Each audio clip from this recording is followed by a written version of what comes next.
Normally when a bunch of people are eating some great food, it gets very quiet. Are you enjoying the lunch from Mumford's? Yeah?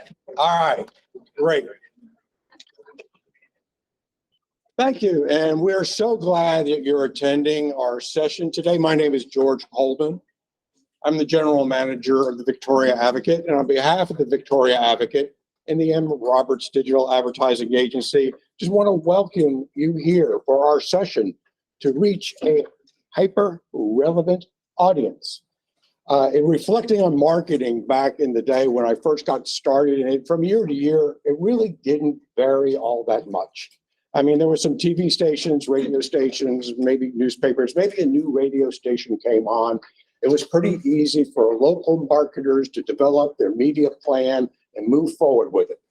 Fast forward to today, that's not the case anymore. Even if you knew everything that was going on that there was to know about digital marketing last year, really? You can't hear me? Oh, jeez. Is this center? Take two. Speak quiet. Okay. Welcome. I got that far right. All right.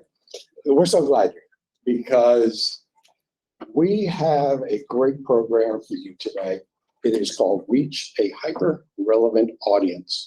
And what I was saying that most of you could not hear was back in the day when I started in marketing, developing your marketing plan was really pretty simple. There were some radio stations, TV stations, maybe billboard, maybe cable, some newspapers out there. It didn't really change that much from year to year. I mean, maybe a new station would come on or a new publication would pop up, but there wasn't a lot of new and interesting things happening. Your plan didn't really have to change all of that much from year to year. Fast forward to where we are today. Even if you knew everything that there was to know about digital marketing a year ago, you don't know everything today. It just changes that quickly. And next year it's going to be different again. So how do you keep up? And by the fact you're here, you have an interest in keeping up and learning what is going on. We are very fortunate to have David McBee as our guest speaker today. And I've got to read this because I will forget it otherwise. He is a speaker, educator, and consultant. He's been sharing his knowledge of the digital marketing world for the last 20 years. I know he doesn't know, but yeah, he's doing it. David was one of Google's first certified AdWords trainers. So he's been digging into this for a long time. He speaks to and helps thousands of businesses every year to work on their digital marketing program in order to improve their business and get better results. So we are very, very excited to have David here today. And I know that I'm going to learn something because I learn something every time I hear David talk. I think you will too. So please give a nice crossroads welcome to David McBee.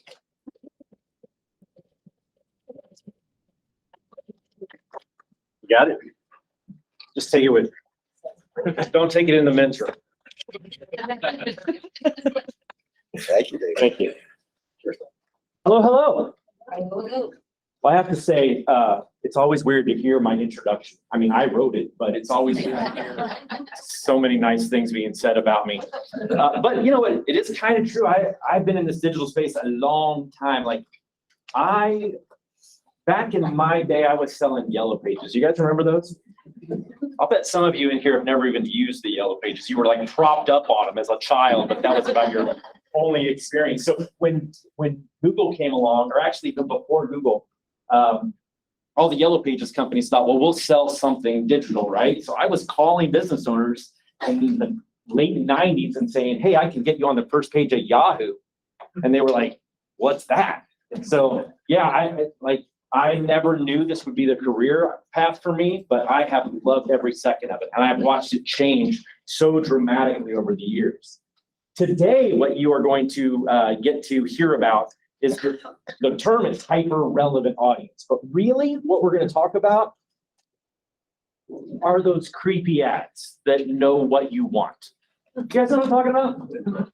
Like you buy a cat and then all of a sudden you're getting ads for cat litter and cat food and a little collar with a bell on it. And you're like, how does the internet know that I got a cat, right?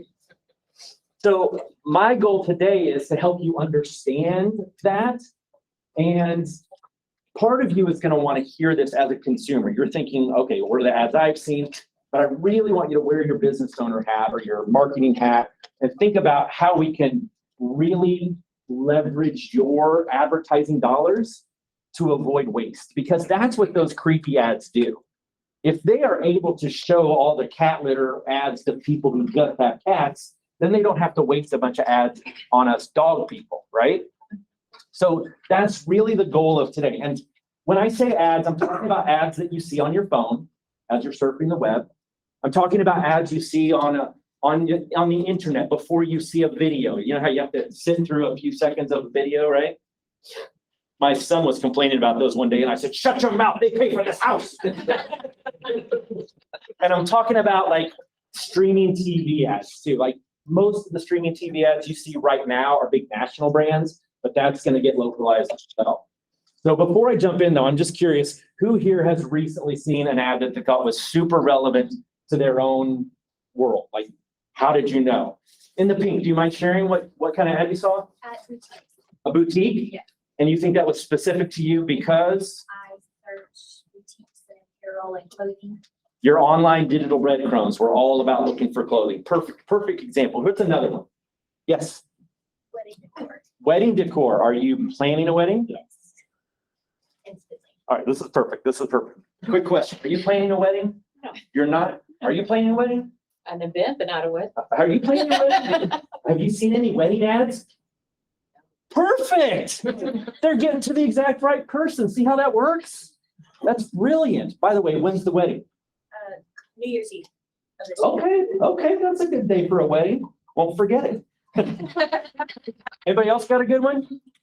Something like really specific, maybe? What's yours? Silicone wedding rings. Silicone wedding rings. We were sitting in the pool talking about it, and the next thing you know, it came up on my phone. I had never Googled it either. I was just like, So how did they know? "It's my phone." Yeah. By the way, I have one of those. They're great. I don't wear it when I travel, but I travel mate, so. perfect. All right, so you guys want to learn how they do that and how you can use the data to like get your ads in front of the exact right audience? Would you like that? So it is about the data. Like you said, it was your online behavior. I like to call those digital breadcrumbs, because as you surf the web, everything you do leaves this little breadcrumb, tells the internet about you. You're talking about audio, right? Our company technically doesn't use audio cues like that. That's probably something from Instagram or Facebook and maybe even Alexa. They listen a lot. Of course, Apple has Siri, but they swear they don't use that for advertising. Tell me, right? But there are really three kinds of data that we're going to talk about today. We're going to talk about behavioral data, which is your online behavior, the things that you do on the internet. We're going to talk about your location data, which is based on what you do with this phone, where you go, what ads or what apps you use. And we're going to talk about demographic data, which has been around for 100 years. It's all based on your publicly available tax records and the homes you buy and the offline purchases. So let's go through that one at a time. Let's start with behavioral data. When you go to a website, you probably don't realize this, but there are so many different things on this website that are being captured. When you visit a website, when your computer or your phone visits a website, it captures the URL, which is the www. So if it was like Nancy's Boutiques, right, we know all of a sudden this person's boutiques. There's usually a search bar on some of those websites. So if you type words into those search bars, those words are captured. The content of the website, all the information in the articles itself or the products themselves, sometimes that data can be captured. What else? Oh, the links on the page. Oh, and by the way, every single one of these pieces of data that we're capturing is date and time stamped. So we hope that you won't see ads for, well, silicone rings for, 6 months from now. Well, we're going to assume you probably bought it by then, if you're going to buy one, right? So that's behavioral data. Let's take a look at what that would look like in real life. So I'm doing a search on Google or some search engine, and maybe I do a search like this: summer hikes in the Northwest. Now, I want to point out that Google technically doesn't sell these pictures. They keep them for themselves. So this data is not data that we're using to help you guys. But despite that, watch what happens when I go to Google. The very first result, I click on it and it takes me to this page right here. Now on this page are all those digital breadcrumbs. Check it out. See all those keywords? Outdoors, journey, nature, hiking, low impact workout, nature, hiking, parking. Over here we've got camping, camper, RV, campsite. Up in the URL, you've got campsite, the word campsite. You've got a search box up here in the top right-hand corner. So you can see how just visiting one website for a handful of seconds, you have told the internet, I'm a hiker, or I'm into camping, or I'm interested in this product or service, right? So who might be interested in targeting that person? REI, Cabela's, Bass Pro Shop, a local sporting goods retailer, right? So that alone is super, super valuable. Now let's talk about location data. This is where people kind of get a little nerved about location data. How many of you, get your phones out just real quick. Do that thing where you pull up and see how many apps you have running. I have A lot? Is it a lot? Quite a few? Anybody not have a lot up? Close them out? I close them out. All right, some of us do. Well, let me tell you something. Even when you close them out, some of them are still keeping track. So I had 30. Okay. For example, I use Google Maps just to get from the hotel over here. All right. And I close Google Maps, but Google Maps is always tracking. Okay. It just keeps track. And there are a lot of apps like that. My family uses Life 360, so I can keep track of my teenage drivers, right? If you want to know where a Chipotle is, you probably got to install and, use the location services if you want to know which is the closest Chipotle. Otherwise, you're ordering from something in, the wrong Chipotle. So all of these apps are gathering your location data, and you know what they do with it? They sell it. They sell the fact that I was at McMillan's barbecue yesterday, okay? They're going to sell the fact that I probably had barbecue this afternoon, or when I'm in Texas, I eat barbecue, right? And by the way, I'm from Kansas City. We're very proud of our Kansas City barbecue. I wore a Kansas City barbecue capital of the world t-shirt yesterday, and I think I may have to burn it when I get home. Just saying. So you could tell from my digital breadcrumbs that I'm a barbecue guy, right? Now, I was curious one day to find out what my Google Maps profile looked like. So I went into Google Maps, and you can pick any day. A lot of us have these automatically defaulted to just record. And I checked to see what I did that day. And this is a visual example of it. I went to the dog park. What do you know about me? I have a dog. That's her name is Maggie, Australian Shepherd. And so somebody might want to sell me into an audience of dog lovers, right? Or people who want to buy dog food or whatever. I went to a coffee shop after that. What does that tell you about me? Drink coffee. Yeah, it kind of says I like coffee. You don't know if I like coffee or tea or whatever, but what it kind of says is that maybe this person has a little extra money. People who are broke aren't going through Starbucks. Okay. Bad example. I went home, I dropped the dog off, and then this is where it got interesting. I went and got some lunch, and then I went to a local furniture store. Who might be interested in that information? Restaurants. Maybe restaurants, but definitely local furniture stores, right? Then I went to another furniture store. Now the furniture stores are probably really interested in me, aren't they? Then I went to another furniture store. Now, you know, not only was I shopping for furniture, I was having trouble finding what I wanted. So all this data became part of my location data, and that is how I could become a part of a furniture and tender audience. Anybody here sell furniture? No furniture stores here today? All right, I'm gonna need you guys to call a local furniture store. All right, the last kind of data is just demographic data. This is not as interesting a story, but it's basically things that we know about you. Every time you've filled out a survey or done your taxes, somebody somewhere is collecting, whether you're a male or a female, your age. A lot of times we can tell how many people live in your home, the generations. We can see your offline purchases. So if you, let's say you don't do any online searching for your new cat, but you go to Target and buy a bunch of cat stuff, guess what? You're still a cat person, right? We still can see that because it's part of, unless you're using cash, right? Anybody here use cash? A couple people, all right. Criminals. So when you buy anything with your credit or your debit card, somebody is keeping track of that, right? If you get a home loan, somebody keeps track of that. You get a car loan, somebody keeps track of that. At my house, I drive a Jeep. My last car was a Jeep. My wife drives a Jeep. My daughter drives a Jeep. Guess what? Somebody somewhere knows that we are a Jeep household because I get all the Jeep catalogs, right? And I didn't ask for them.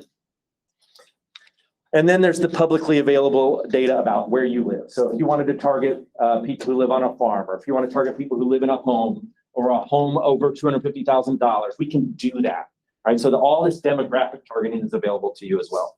So that's a lot of data, right? Let's recap. We've got online behavioral data, the keywords that you type and search, read. We've got your location data derived from all those apps on your phone that are keeping track of you. We've got offline purchase data. We've got demographic data, and we've got the publicly available data. So all of this data is available. The question is, how are we going to use it? How are we going to use this data?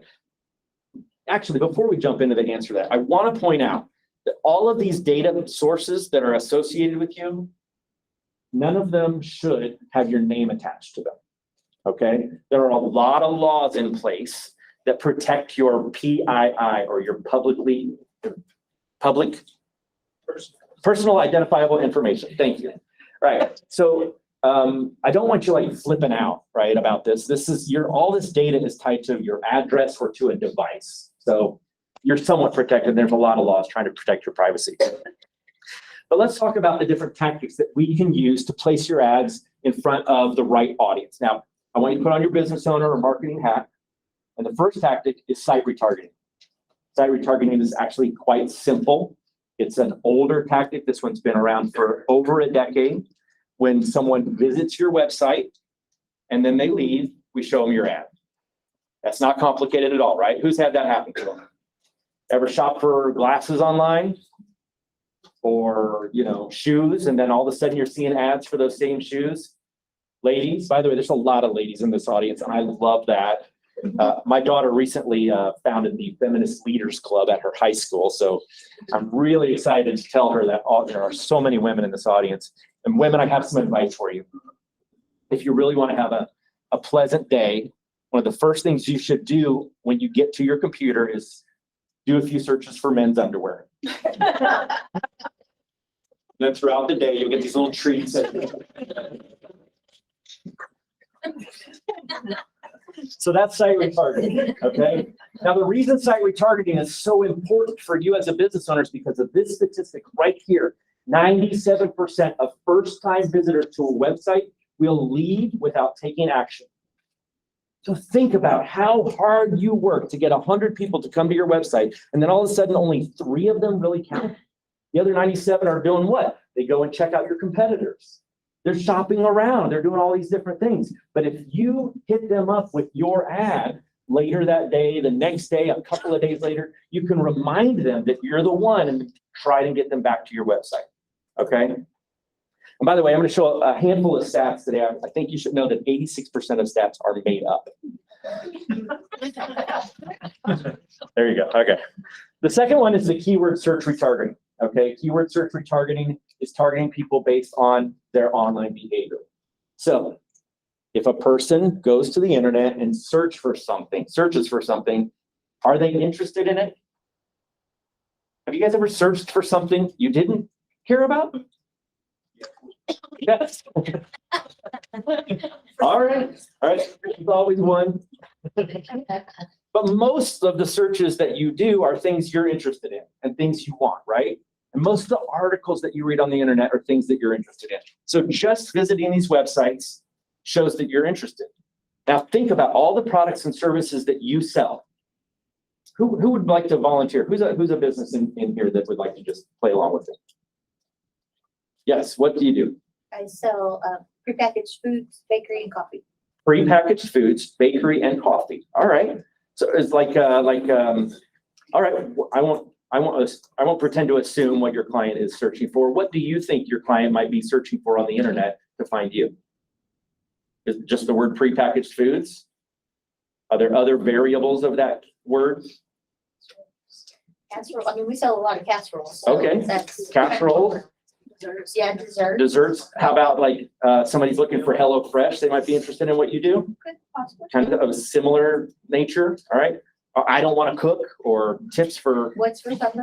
what's for supper. Okay, so you're getting it, right? Think about all the different keywords you could associate, and you can place your ads in front of those exact right people. I don't know if a lot of people are searching for casseroles, but if they are, we got to put your ad in front of them, and that's a perfect fit, right? Who else is, what's another business in here? Yes, sir. We're a real estate company, so. All right. So the problem with that is no one ever does any online research before buying a house. I mean, you get the idea, right? Schools in the area, best homes, like you know the keywords better than I do. But imagine all the digital breadcrumbs that a person does before they actually make a purchase or make a decision about a realtor. We can put your ad in front of that person real easily. Okay, let's do category contextual. Now, if you're familiar with the purchase funnel, you know that some advertising is like branding, and then there's right here at the bottom is like a Google search, right? Category contextual is much more branding, right? It puts your ad on websites that are categorically relevant to your product or service. So we would put your ad on websites about cooking or not cooking or food and things like that. We would put your ad on websites about real estate. Simple as that. This is usually a tactic we reserve for folks who are not taking advantage of the lower portion of the funnel, or they've already taken enough portion of that and they want to get their brand out there. So, or maybe you have a product or service that people aren't looking for that you need to make them aware of, right? And then there's geofencing. Geofencing is where it gets kind of cool.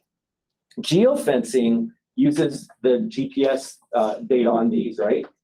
And here's how it might work. Let's say I own a hardware store, Dave's Hardware, right?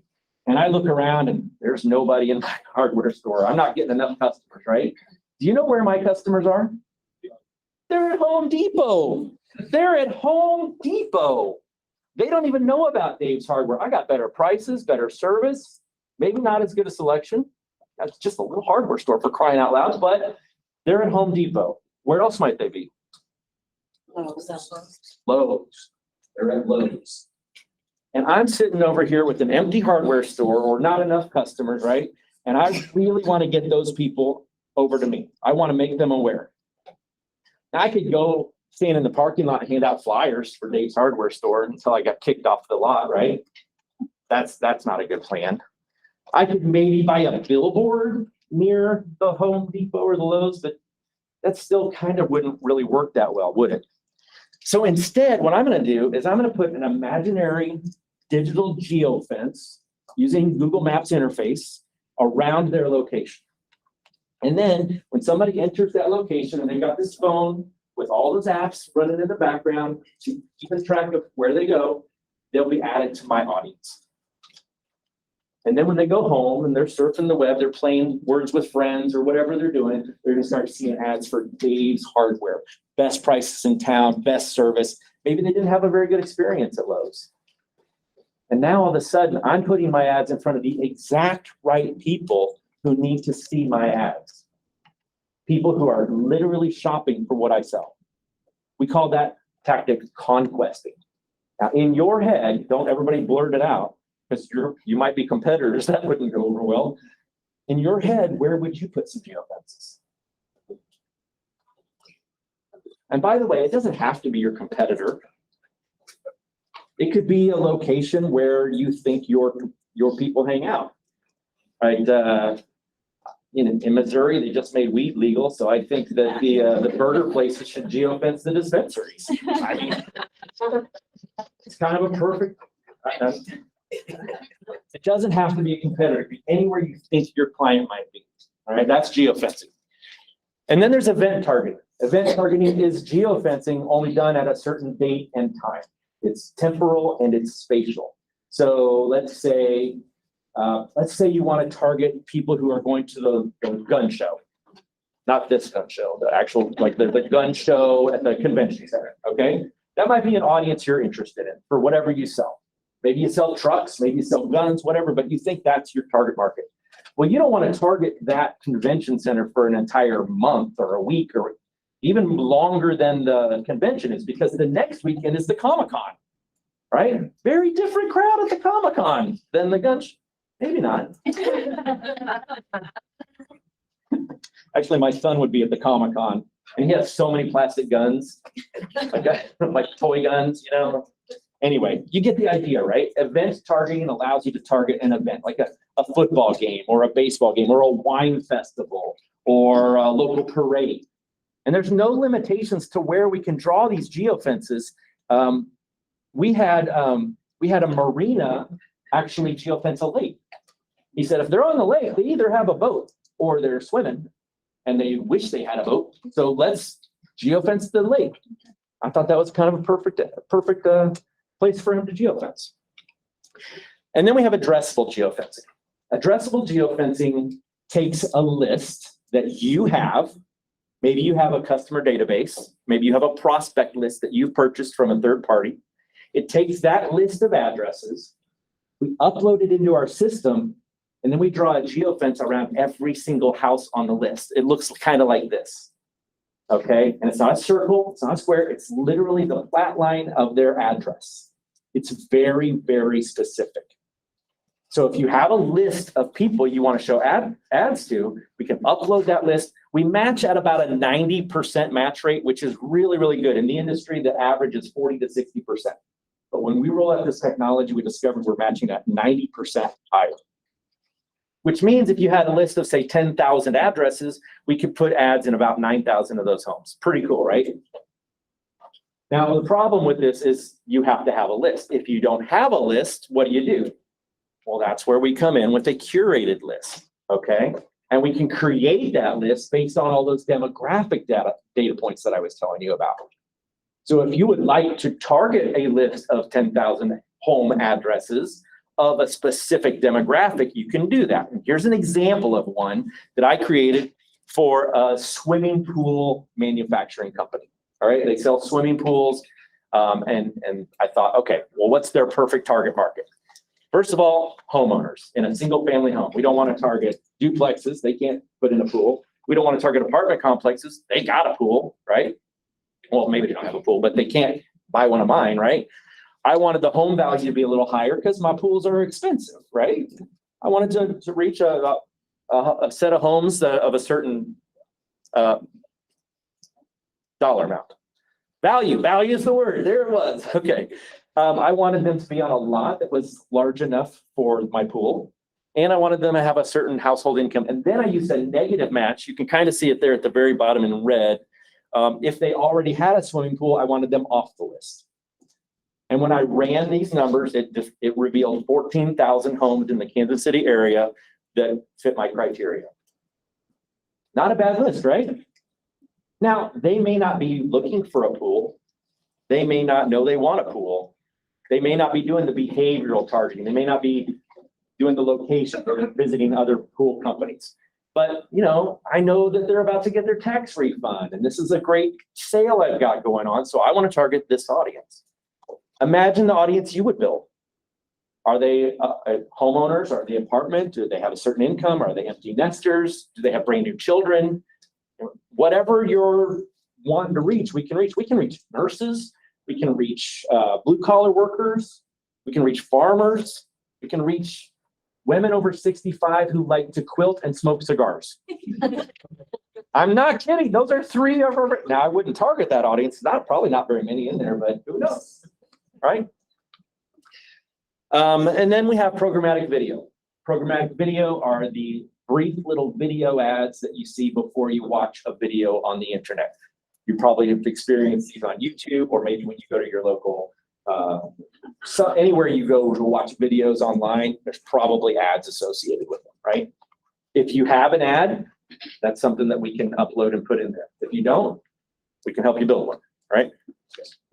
And then what's important about this is the value of a video ad, okay? Most of the things that we've been talking about today have been display ads, but you can do video with any of these tactics that we've talked about. And it's important because it's more impactful. You guys remember who had a favorite Super Bowl commercial? Kevin, what was your favorite commercial? The Sarah McLachlan one? That was pretty good. That's the wrong kind of, that's not a dog, Sarah. But you remembered it, right? If it had just been a still image that was flashed in front of you for 10 seconds, do you think you would have had that much of an impact on you? Probably not, right? And then there's streaming TV. Streaming TV is growing at a rapid rate. In fact, I recently read an article that said that this year will be the first year that people watch more streaming TV than they do broadcast and linear TV. It is surpassing. It is just growing and growing. We are watching more linear TV than we ever have. In fact, one of the channels that we deliver ads on is Tubi. Did you guys see the Tubi ad in the Super Bowl? Everybody yelling at their kids at the same time. Who's got the remote? Like everyone's freaking out, right? Brilliant commercial. But the point is, these channels that we've never heard of before, Tubi and Pluto and Sumo and Sony Crackle, they're all starting to show up with a vengeance, and they're taking Netflix down. In fact, Netflix has now had to start offering a service where they have ads, and so is Disney Plus, and so is HBO, right? So they'll be places that we can deliver ads at some point. So those are the tactics, right? People who have been to your website, people who have searched for your stuff, people who are visiting certain locations, people of a certain demographic. We can put your ad in any of those, in front of any of those people, and we can deliver on any of these devices. All right, a TV, a laptop, audio. There's just no limit to where we can place ads. Now let's talk for a minute about the growth of streaming TV. Even though all those stats are made up, these are actually real. 84% of us have the capacity to stream television.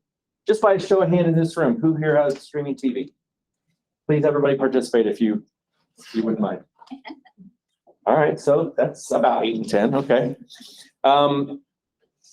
Most of us have at least one CTV with an average of 4.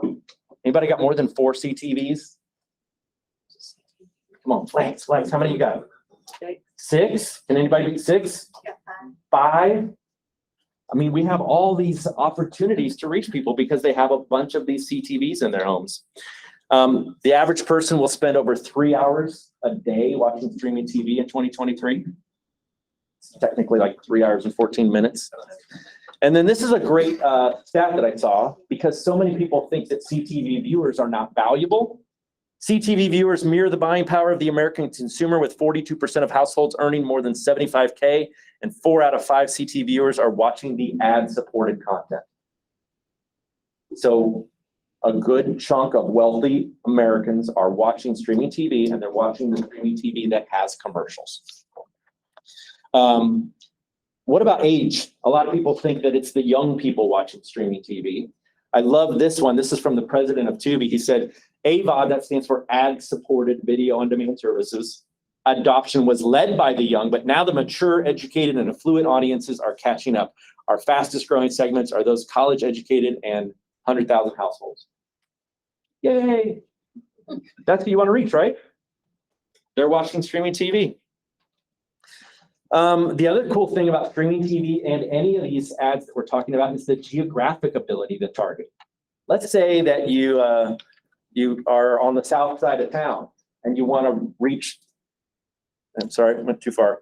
You just want to reach near you, but because you're buying broadcast TV, you're delivering an ad to everybody and their brother up north who won't drive that far, right? Or maybe it's a restaurant. People will only come 10, 15 miles for your restaurant. You're wasting tons and tons of ads targeting the entire DMA or targeting a city or whatever that is. With all the things that we've described today, you can target all the way down to a zip code. It is so specific. We just don't want you to waste ads. That's what the whole story is really about. The right person in the right geography looking for your products and services. All right, we got one final topic and then I'll be done. Attribution. Attribution is a thing that has come along in the digital age that advertisers expect, right? Back when radio was all the rage and you put your radio ad out there and be like, well, how do you know it worked? Well, I had some people tell me they heard it on the radio and my sales went up. And that was about as good as you could get to measure the results, right? I liked selling Yellow Pages because I could put a call tracking number in there and I could actually report, this is how many people called you this month. So digital came along and started saying, this is how much that click costs. This is how many people we drove to your website. This is how many people we are driving to your business based on your ads. And so digital has this element that you expect it to show you results, right? You want reports, you want evidence. You want to be able to say, I spent $1,000 on this campaign, and based on my return on ad spend calculations, I made at least $2,000. Hopefully more. That's what we want, right? So how do we measure this? How do you measure a CTV ad? You know, how do you measure if someone watched that and took action? How do you measure if someone looked at a display ad and then came to your website? You guys click on display ads? Be honest. Not really. Only about 1 in 100 people click on display ads. They're not really for clicking. You can't click on a radio ad or a billboard either, but they still work. The image gets in front of you. The brand gets in front of you 2, 3, 4, 5, 10 times. And then when you are interested in it, what do? Do you go looking for the display ads so you can find the website, or do you Google it? Thank you. That's what we do. So how do you measure if it worked if people aren't clicking on these? Well, I'm going to show you. First of all, we can measure a click. Okay, so there are some people that click on these ads. So that's a good thing to know. Even if it's 1 in 100, we want to be able to measure that. So we can measure a click and we can measure a click-through rate. Except on CTV, you can't click a CTV ad, right? So that doesn't count. And then there's something we measure called a view-through. And I love this. A view-through is when we deliver an ad to someone, whether it was on their TV or their phone or their laptop, and then later on, they go to the advertiser's website without clicking an ad. And it sounds like magic, right? But basically what we do is we track the homes that to whom we delivered the ads, and then if a device in that home visits your website, we're able to track that, okay? So we're measuring view through, even if a person doesn't click. We can measure form completions. If a campaign has to qualify for it, but if you have a form on your website, someone's interested in having you sell their home, or someone's looking to go to your college, or someone wants to sign up for a test drive, we can put a little piece of code on your form and we can tie back the form completions to the exact people we delivered ads to. So one that comes to mind for me is a plastic surgeon. He said, hey, listen, I get, for every 10 forms I get completed, about 5 of those people come in and see me, and I usually convert 1 of those into a patient. And I said, well, what do you make? What do you make when you get a new patient? He said, well, we specialize in some expensive stuff, so we make about $8,000. It's like, all right. So if I got 10 forms completed for you, you make about $8,000? He goes, yeah, that's normally how that works. So that's what we did. We set a goal to get 10 forms completed. We sold them, I think it was a $2,000 a month campaign, and we got something like 16 forms that month. So he was a super happy camper. But these are conversations that you can now have about return on your investment because we can measure these things.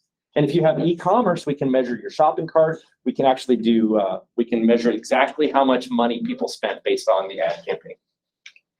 And then my favorite is foot traffic attribution. Foot traffic is so important to local businesses because they have a store. Could care less if people are visiting their website. They want people in their store. I'm at Dave's Hardware. It's empty. Put people in my store. This is the expectation now, right? And we can measure that. And I'm going to show you how we do the online and offline measurements. It's all thanks to a technology called cross-device matching. Now, cross-device matching looks at all the different IDs of all your different devices, and it ties them together. And the main way it does that is through something called deterministic matching. And here's how it works. All right. When I want to see how much money I don't have, I open up my Bank of America app on this phone. Okay. And I use my username and my password. No one else has it. My wife has her own username and password for the bank. So this phone is tied to me. Not David McBee specifically, but this phone is tied to that Bank of America account. Make sense? Now, sometimes I check to see how much money I don't have on my laptop. And I use my username and my password. So now what does Bank of America know? They know that this laptop and this phone belong to the same individual. And you know what they do with that information? They sell it. They don't sell David McBee. They don't sell David McBee's username and password. They say Apple ID X12 is the same person as Apple ID X35, whatever, right? And so they sell that data. Our company buys that data in droves. And we put it into this cross-device graph. And that gives us the ability to know exactly which devices are all part of the same household. And with that information, we do this. We deliver an ad on the streaming TV. Okay? Let's go back to Dave's Hardware. I want to target the people who were there at Lowe's. All right? This guy was at Lowe's. We captured him because of his phone. He goes home and he's watching an old episode of Fantasy Island, whatever. And all of a sudden he sees an ad for Dave's Hardware. That's a good experience already, right? Now, he takes his streaming TV off the wall. No, he doesn't have to do that. His streaming TV is tied to his smartphone, right? He takes his smartphone and he walks, before he walks into my store, let's say he goes to my website. All right, he couldn't click the streaming TV ad, but he went to my website. So now we can track him as a web visit. Okay, so that's how we're tracking web visits. But let's say he didn't want to do that. He wanted to do the foot traffic thing. He didn't go to my website. He goes on his phone and then he goes into my store. Now at my store, I also have a fence up. It's called a conversion zone. Okay, see the blue one? And now we track that a device that was in a target zone came to the conversion zone. Boom, foot traffic attribution. Cool, right? All because of these little smartphones. No, we can't track people with flip phones. Do the convert, don't we have phone number? The conversion zone cannot be a phone number, no. All right, so I think we're getting close. Oh, this is the CTV. I went through it all. All right, let's go through the takeaways. Number one, media consumption is at an all-time high. I told you people were watching streaming TV for how many hours? 3. Oh, good listening. By the way, we're on the internet almost 7 hours a day. All right, that's the average amount of time we're on the internet. Scary. Data is leveraged to create these audiences that we talked about. The ads are delivered across all your devices, phones, laptops, computers, and streaming televisions. And now you can measure online attribution and foot traffic. So you can find out for sure if your campaign is working. And by the way, let's say it doesn't work so great out of the gate in the first month. That's okay. Maybe we change some of the keywords. Maybe we change some of the geofences. Maybe we change up some of the variables of your audience. We call that optimization. So unlike a traditional ad, we can manipulate and massage the campaign until it's working perfectly. And with that, I'm going to turn it back over to you to go over the special pricing that we have for today. Sound good? All right, thank you. Everybody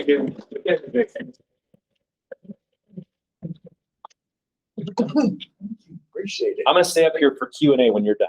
All righty. Bit of shameless promotion at this point. All the tactics that David described are available to us.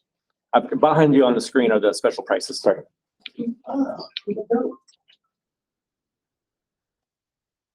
Whether you work with one of the folks, the multimedia consultants at Victoria Advocate, raise your hand, guys. Everybody doing all right? Or the M. Roberts Digital team. All of us are capable of working with you to develop your digital plans and to move forward with it. The pricing that you're seeing on the wall is only available to the people who have attended this seminar. It's not going to be available to the general public. So it's our way of showing our appreciation for you joining us today. Your sales representative team is capable of working with you and developing your custom proposal depending on which of these targets you feel works best for you. If you have questions, David is going to hang around. Smartest guy in the room. Second smartest guy in the room is this tall fellow here, Brett Jenkins. Tony Robbins, ladies and gentlemen. Brett is our vice president of digital for M. Roberts Media. Just a great resource. I think some of you have worked with him in the past. And if David's swamped, then he can handle it. If it really gets desperate, you can always talk with me because I can know a little bit about it. So with that, we'll turn. Let's open it up for questions. Brett, you want to come over? Don't stand too close to me. You make me look like a hobbit. Do you have any questions? Or maybe we don't. So this is entirely based on Google searches? No, any searches that you're doing on just about any website could be part of the digital breadcrumbs that people pick up. How many different kinds of searches? Let's see, what actually happens when you go to a search engine is you type in a keyword. The search engines don't sell us any of that data, but the very next website that you go to, that's where we have all the data. So if you type in hiking in North America, you're going to go to a website about hiking in North America. That website is selling their data. Okay, so all the search engines will lead us to the websites where we can gather the data. Is there a stat how many people use Google for searches and how, all the other searches that are out there? Because every website pretty much has a search on it. So it's not necessarily all Google. Yeah, 91.1 people use Google. I don't know. 1% of, I told you they're about made up. I think it's like 9 minutes a day that somebody uses Google. Oh, I see what you're Searches. saying. Okay. Right? Yeah, so we don't spend that much time on Google. Even though Google's the #1 website in the whole world, we technically get on it and then we get off of it. So when we're spending 7 hours a day on the internet, only about 10 minutes of that is on Google. The other 6 hours and 50 minutes are on all sorts of places where we're doing all sorts of things. And that's where we're capturing the data from. Thanks, Brett. What sets you guys apart from the other people who do this? Barbecue. He gave you barbecue today. That's a pretty good answer. Pretty good question. Let me answer by asking a question. Have you guys ever been on a vacation and then when you got back, like 30, 40 days later, you see ads for stuff that should have been before the vacation? You ever had that happen? Or you buy a new car and then for another 3 months, you're getting new car ads? A lot of our competitors place people into these packaged audiences, very similar to what I described today, but they keep them in that audience for months at a time and then they resell it over and over and over and over and over. Okay? Our audiences are dynamic, which means that the audience that exists today is going to be different from the audience that exists tomorrow because we're constantly putting new people in the audience and taking people who didn't exhibit the behavior out of it. And one of our best features, and I'm sorry I didn't mention this earlier, one of our best features is that we deliver over half of our ads within 24 hours of when a person does the behavior. So the guy goes to Lowe's and within 24 hours, he's starting to see ads for Dave's Hardware. And if he doesn't go back to Lowe's, we're only going to show him ads for 2 or 3 days. We're not going to show him ads for 6 months. So that is one of our biggest differentiators right there. Also, the addressable geofencing tactic that I shared with you, where we're targeting the houses individually, that's unique to us as well. No one else really can do that. If you have 2.5 more hours, I can give you everything else that separates us from everybody else because we offer full service agency support and features, so we can do everything. So a lot of people kind of focus on one or two specific things that they feel that they're good at. We can help you in any kind of facet of promoting your business. Did you have a question? Yes, so what would the geofencing or any of those packages look like for a company like Independent Insurance? That we have a much broader target base, I guess you would call it, it's not just somebody wanting one specific everything's insurance. So how does that look? What I would do is and I don't want to do this right now with the whole group, but I would ask you, like, tell me more about the clients you already have. Okay. Right? And then what we would do is start to find out if they have similarities. Are they of a certain age? Are they of a certain income? Are they of certain gender? Are they families? Are they single? Are they empty nesters? Right? And once we determine who your target market is, then we build an audience like that and go after more of them. Okay. And that's just what comes off the top of my head. There's probably a lot of different things that we could do. So is it also national or just local? Either one. We go as far as you want to go. How many times do you serve an impression to an IP address before you decide it's not a good one and you don't block to another one? We try to do 4 ads per day for a handful of days. And that's not a set in stone number. You could change that. You could say, I really want to hammer them. I want to do 20 ads a day. Or you might say, I just want to do 3 ads a day for a week, and then we shut it down. It's a variable we have total control over. So the general answer is 4 ads per 24 hours. And on streaming TV, When do you, just how long do you keep those addresses? Just we keep everybody in our audience for up to 30 days, right? But like I said, we try to deliver ads to the freshest people that are getting in the audience. So if they didn't take action after 3 or 4 days, we can technically show them ads, but we'd rather show ads to the newer people who are exhibiting the behavior. Does that answer your question? Okay, cool. You're tracking website searches. Is there a way to track just a section of the website? I work for a school district and I don't want all the parents getting the ads. I want the people, the teachers. So like maybe the. Yes, all we gotta do is put a piece of code on the page you want to track. Easy, easy. Yes, So what can you do for nonprofits all the stuff we just talked about. that don't have a storefront, that have a very specific focus? Yeah, well, so we'll talk about what your goal is, but ideally we want to get people to your website. We want to look, we can target donors, people who have donated in the past. We can target people who have volunteered. We can target empty nesters or maybe looking for something to do. I don't like, depends on what, like, again, I would ask you, tell me about who your current client is, and we'll create an audience that looks like that and go after them. And we would do a lot of work with nonprofits. Yes, sir. So like in my niche in real estate, where like keywords are very competitive and CPM's really high, this is something that y'all would like regulate, like y'all would do the keyword research for us and like all that, or It sounds like you do some paid search on Google. You Google AdWords. a little bit. Yeah. So on Google AdWords, each and every keyword is the price of the keyword is determined by how many people are going after it, right? So real estate keywords can be very, very expensive. Casseroles, probably not very expensive, right? You're an attorney and you're looking for work injuries, you could be $80 a click. That doesn't apply to programmatic display, what we just talked about. All the keywords cost the same. So we can help you do the keyword research, or you can give us the keywords you're already doing, and then we can go from there. But it's not more expensive because of your industry. So that's a great question. Let's do 2 more questions. If there are 2 more questions. Yes, sir. Well, in the beginning, you were mentioning something about the SEO searches. You said you could put us in front or this in front to pop up. How do we compete with like big brands like Walmart, Walgreens that have a bigger budget, and you're saying you're able to put us in front of them? Because to my understanding, that changes, it goes to the highest bidder. I think you might have misunderstood me. What I was saying is that we can put your ad in front of the right audience, but not in that Google moment. We would get them later as they're surfing the web, right? So what's your keyword? Who's the big brand that you're fighting up against? Freeman Pharmacy, we're fighting them against all of it. CVS, right? CVS, Right. So if I'm looking through Google or anywhere for pharmacy or medicine or health and products, you're going to have a hard time beating those top guys, right?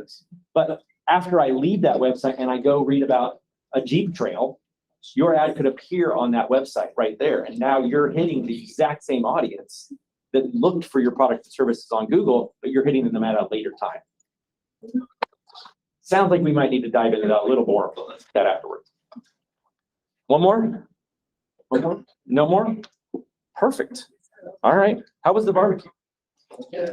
I don't eat before I speak, so y'all eating, that was just cruel. Thank you guys so much. Brett, anything else? No, that's it. Stick around, talk to the person who invited you, chat with our folks. So great that you came. All right, let's call it a day. Hang around, just do some, Absolutely.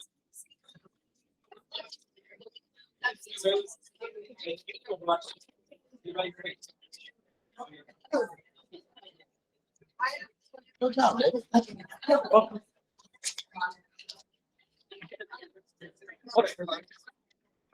Why did you not? Short job, Survived. Was he? All right.